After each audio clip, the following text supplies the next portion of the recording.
so much stuff to watch for the new DVD Blu-ray update. Oh my god.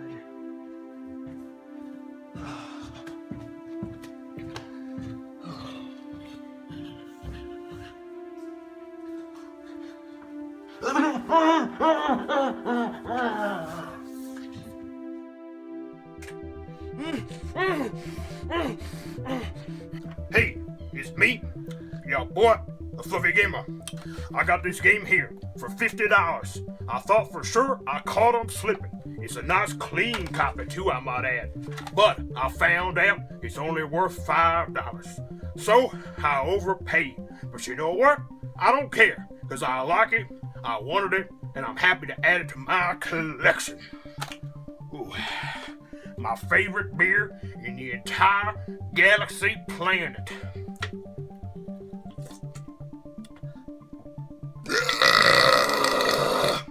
Oh, big old burp. Well, I gotta go. I think I hear Danny, the cinema stalker, call.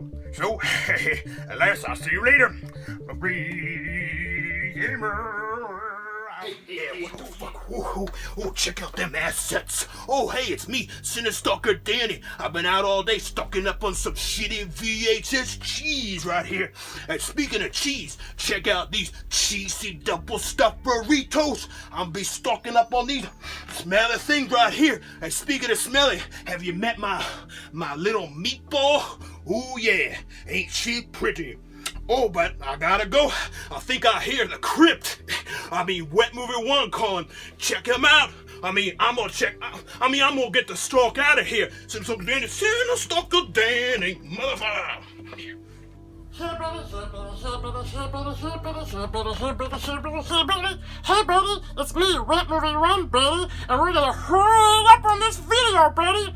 I've been a real dancing creature lately, buddy, haven't I? I've been boogieing down with my bad self, buddy. I got it all figured out, buddy, and I've been having so much fun with the crew, buddy, but I got a real problem, buddy. I got a conundrum. I got a real special 90s babe, buddy, that I really like, but I don't know how to tell her I love her, buddy.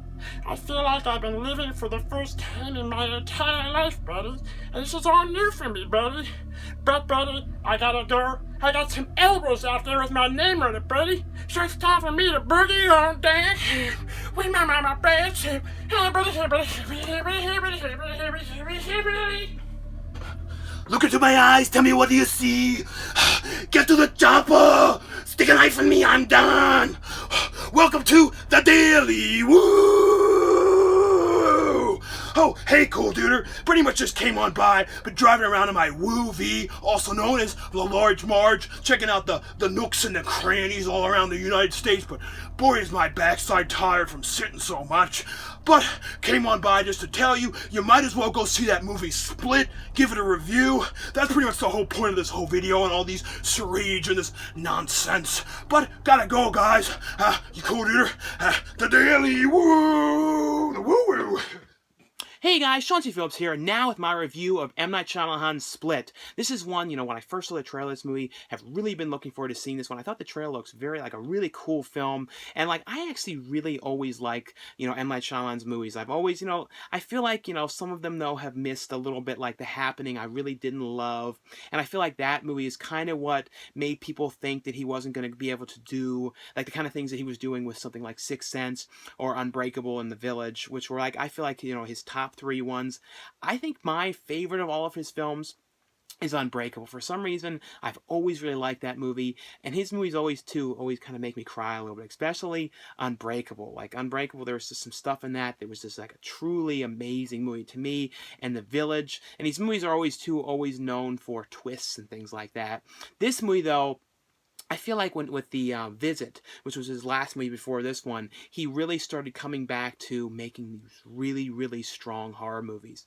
And I have to say, I really think that The Visit was one of the best found footage movies that I've seen. Especially one of the, because there's so many found footage movies. Everybody's always making found footage movies, and that movie to me really, really worked. It had some original aspects to it. The twist aspects of that one really worked. But this movie here, Split, I feel like is him really going back to his classic form of what I was, people liked about his early movies, and this movie really fit with like his first three movies when it comes to the horror films. With, like I said, Sixth Sense, Unbreakable Village, it really fit into that vibe, and it really is strong.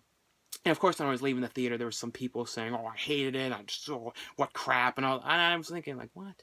I'm thinking, they're saying they were going, "It's the worst movie I've ever seen." You always encounter all that kind of stuff. But when it comes to what the movie's about, though, it's basically about this guy, played by James McAvoy, who's got, pretty much best known for the X-Men films, been in some other movies as well. But I feel like this movie is his first movie where he really plays like the central lead character, and really also gets to play these really different kind of characters as well, because he plays somebody who has a split personality disorder, or a disorder. They kind of called it in the movie what it was, but I don't remember exactly. I think like DIT, something like that, where he has all these different personalities that kind of come and go, and he kidnaps these three girls who are leaving the mall with their father, and he ends up kidnapping them and locking them down in this room.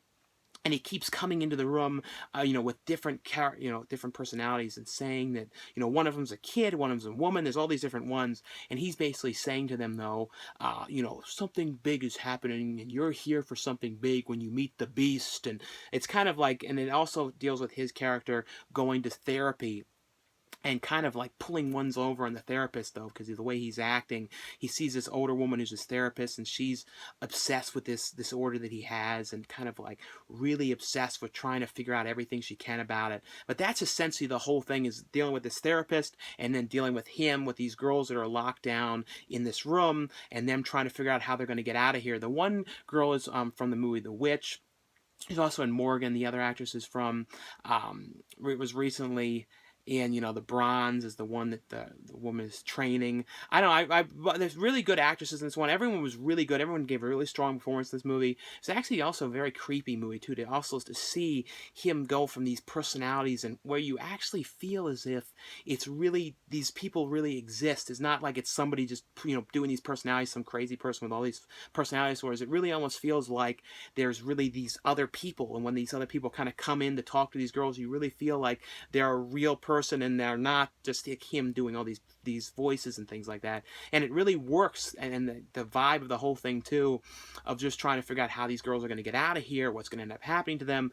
I don't know. I said I really, really love this movie, and it's, I don't know. To me, I really feel like this is M. Night Shyamalan go back to like full form, to, like I said, his earliest movies, where everything really, really works. There's really nothing about this movie I would say, when you look at like something like The Happening kind of came across as really like ridiculous in some parts. And of course, this movie has got some comedic aspects, which I think movies like this need some comedy in there to break up the seriousness of things that is going on as well. Because there's some very deep layers to this movie. It's not just what's going on. There's a lot of layers to one of the other characters as well. But overall, though, I really like this one. Let me know below what you guys thought of the movie. But I thought this one was great. Like I said, I also really loved his last movie, The Village. I also liked the movie that he produced. I think he wrote it as well. The Devil. I believe it was Devil in the Elevator. Like I said, I've always followed his movies. And anyway, though, like I said, let me know what you guys thought of the movie. Thanks again for watching and subscribing, and I'll see you guys later. Bye.